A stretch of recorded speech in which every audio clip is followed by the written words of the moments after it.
Om Shri Sai Ram. Class 2nd Standard, Subject Mathematics, Lesson Subtraction. Today I am going to tell one story. It is related to subtraction and it is related to your life also.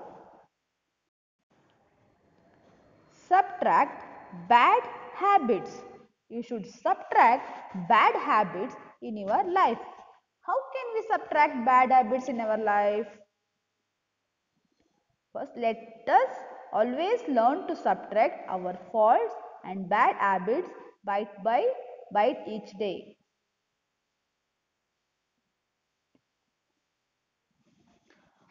Once upon a time, there was a wise teacher.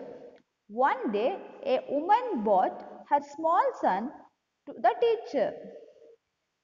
She said, "My son bites his nails. How can I help him to get rid of this bad habit?"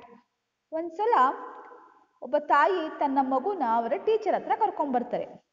ಹೇಳ್ತಾರೆ, ನನ್ನ ಮಗ ಯಾವಾಗಲೂ nails ಉಗುರನ್ನ ಕಚ್ತಾ ಇರ್ತಾನೆ ಬಾಯಿಂದ. ಈ ಕೆಟ್ಟ ಅಭ್ಯಾಸನ ನಾನು ಯಾವ ರೀತಿ ಬಿಡಿಸ್ಲಿ ಅಂತ ಆ ಟೀಚರ್ ಹತ್ರ ತಾಯಿ ಕೇಳ್ತಾರೆ. ಪ್ಲೀಸ್ ಹೆಲ್ಪ್ ಮೀ, ನನಗೆ ದಯವಿಟ್ಟು ಸಹಾಯ ಮಾಡಿ ಅಂತ ಕೇಳ್ಕೊತಾರೆ.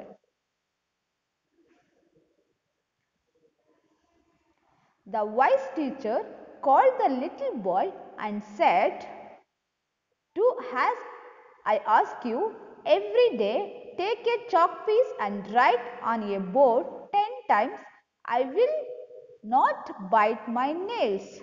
ಸೊ ಟೀಚರ್ ಹೇಳ್ತಾರೆ, ಡೈಲಿ ನೀನು ಚಾಕ್ ಪೀಸ್ ತಗೊಂಡು ಬೋರ್ಡ್ ಮೇಲೆ ನಾನು ಉಗುರು ಕಚ್ಚಲ್ಲ, ಮತ್ತೆ ಬಾಯಿಂದ ಉಗುರು ಕಚ್ಚಲ್ಲ ಅಂತ ಡೈಲಿ 10 ಟೈಮ್ಸ್ ಬರಿಬೇಕು ಅಂತ ಹೇಳ್ತಾರೆ. When you are writing, do not bite your nails. You can bite your nails only till the chalk piece is there. As it becomes smaller, you have to keep reducing your bad habits. When it becomes so tiny, you have to stop totally. Teacher ಹೇಳ್ತಾರೆ, so ನೀನು board ಮೇಲೆ ನಾನು ಉಗುರು ಕಚ್ಚಲ್ಲ ಅಂತ ಬರಿಬೇಕಾದ್ರೆ ಬಾಯಲ್ಲಿ ನಿನ್ನ ಉಗುರನ್ನ ಕಚ್ತಾ ಇರ್ಬಾರ್ದು, ಅದನ್ನು ನೆನ್ಪಿಟ್ಕೊಂಡು ಬರಿತಾ ಇರಬೇಕು.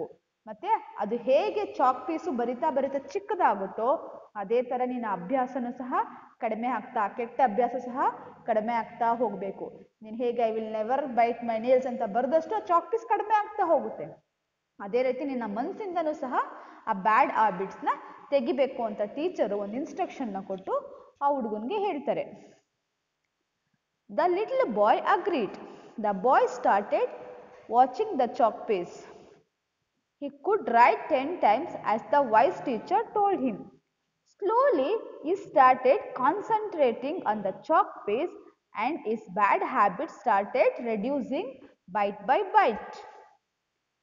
ಸೊ ಆ ಹುಡುಗ ಟೀಚರ್ ಹೇಳಿದಕ್ಕೆ ಒಪ್ಕೊಂಡು ಬೋರ್ಡ್ ಮೇಲೆ ಬರೆಯೋಕ್ಕೆ ಶುರು ಮಾಡ್ತಾನೆ.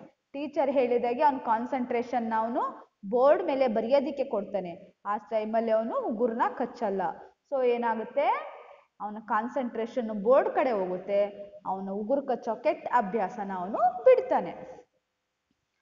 After some months the chalk piece became so tiny, but do you know what happened?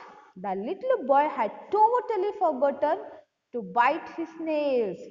Thus a bad habit can be removed by giving the mind some other activities. We can subtract our bad habit in this manner. So ಕೊನೆಗೆ ಏನಾಗುತ್ತೆ ಮಕ್ಕಳ, ಸ್ವಲ್ಪ ದಿನ month ಆದ ತಕ್ಷಣ ಅವನಿಗೆ ಆ ಕೆಟ್ಟ ಅಭ್ಯಾಸನ ಕಂಪ್ಲೀಟ್ ಆಗಿ ನಿಲ್ಲಿಸ್ತಾನೆ. ಸೊ ಅವನ ಏನ್ ಮಾಡ್ದ, ಆ ಕೆಟ್ಟ ಅಭ್ಯಾಸನ ನಿಲ್ಸೋಕ್ಕೋಸ್ಕರ ಅವನ ಗಮನನ ಬೇರೆ ಕಡೆ ಕೊಟ್ಟ. ಸೊ ಅವನ ಗಮನನ ಬೇರೆ ಕಡೆ ಕೊಟ್ಟ ತಕ್ಷಣ ಆ ಕೆಟ್ಟ ಅಭ್ಯಾಸ ಅವನಲ್ಲಿ ಸ್ವಲ್ಪನೇ ಕಡಿಮೆ ಆಗ್ತಾ ಹೋಗ್ತು. ಸೊ ಅದೇ ಥರ ಮಕ್ಕಳ, ನಿಮ್ಮಲ್ಲಿ ಒಂದು ವೇಳೆ ಯಾವುದಾದ್ರೂ ಕೆಟ್ಟ ಅಭ್ಯಾಸ ಬ್ಯಾಡ್ ಹ್ಯಾಬಿಟ್ಸ್ ಇದ್ರೆ, ಇಲ್ಲ ಅಂದರೆ ತುಂಬ ಒಳ್ಳೇದು, ಒಂದು ವೇಳೆ ಇದ್ದರೆ ನೀವು ಅದನ್ನು ಯಾವ ರೀತಿ ಬಿಡಬೇಕು ಅಂದರೆ, you have to concentrate on other work. ನಿಮ್ಮ ಕೆಲಸನ ನೀವು ಬೇರೆ ಕಡೆ ಕಾನ್ಸಂಟ್ರೇಟ್ ಮಾಡಬೇಕು. ಆ ಕೆಟ್ಟ ಅಭ್ಯಾಸನ ನಿಮ್ಮ ಮೈಂಡಿಂದ ತೆಗಿಯೋಕೆ ಏನು ಮಾಡಬೇಕು, ಬೇರೆ ಕಡೆ ಕಾನ್ಸಂಟ್ರೇಟ್ ಮಾಡಿದಾಗ ನಿಮ್ಮ ಕೆಟ್ಟ ಅಭ್ಯಾಸಗಳು ಸಹ ನಿಮ್ಮ ಮೈಂಡಿಂದ ಸ್ವಲ್ಪನೇ ಕಡಿಮೆ ಆಗುತ್ತಾ ಹೋಗುತ್ತೆ. We can subtract our bad habit in this manner. ಅರ್ಥ ಆಯ್ತಲ್ಲ ಮಕ್ಕಳ? ಆದಷ್ಟು ನೀವು ಸಹ ಪ್ರಯತ್ನ ಮಾಡಿ ಕೆಟ್ಟ ಅಭ್ಯಾಸಗಳನ್ನ ಬಿಟ್ಟು ಒಳ್ಳೆ ಮಕ್ಕಳಾಗಿ ಒಳ್ಳೆ ಕೆಲಸಗಳನ್ನ ಮಾಡಿ. ಬೇರೆ ಕೆಲಸಗಳು ಅಂದರೆ ನೀವು ಬೋರ್ಡ್ ಮೇಲೆ ಬರೀಬೇಕು ಅಂತ ಏನಿಲ್ಲ, ನೀವು ಕುತ್ಕೊಂಡು ಡ್ರಾಯಿಂಗ್ ಮಾಡ್ಬೋದು, ನಿಮ್ಮಲ್ಲಿರೋ ಕೆಟ್ಟ ಅಭ್ಯಾಸನ ಬಿಡೋಕ್ಕೆ ಹ್ಯಾಂಡ್ ರೈಟಿಂಗ್ ಪ್ರಾಕ್ಟೀಸ್ ಮಾಡ್ಬೋದು, ಕಲರಿಂಗ್ ಮಾಡ್ಬೋದು. ಇದೇ ಥರ ನಿಮ್ಮ ಗಮನನ ಬೇರೆ ಕಡೆ ಕಾನ್ಸಂಟ್ರೇಷನ್ ಮಾಡಿ. ಅವಾಗ ಏನಾಗುತ್ತೆ, ಕೆಟ್ಟ ಅಭ್ಯಾಸಗಳು ಬಿಟ್ಟು ನಿಮಗೆ ಮುಂದಕ್ಕೆ ಹೆಲ್ಪ್ ಆಗುತ್ತೆ. Thank you. ಸಾಯಿರಾಮ್.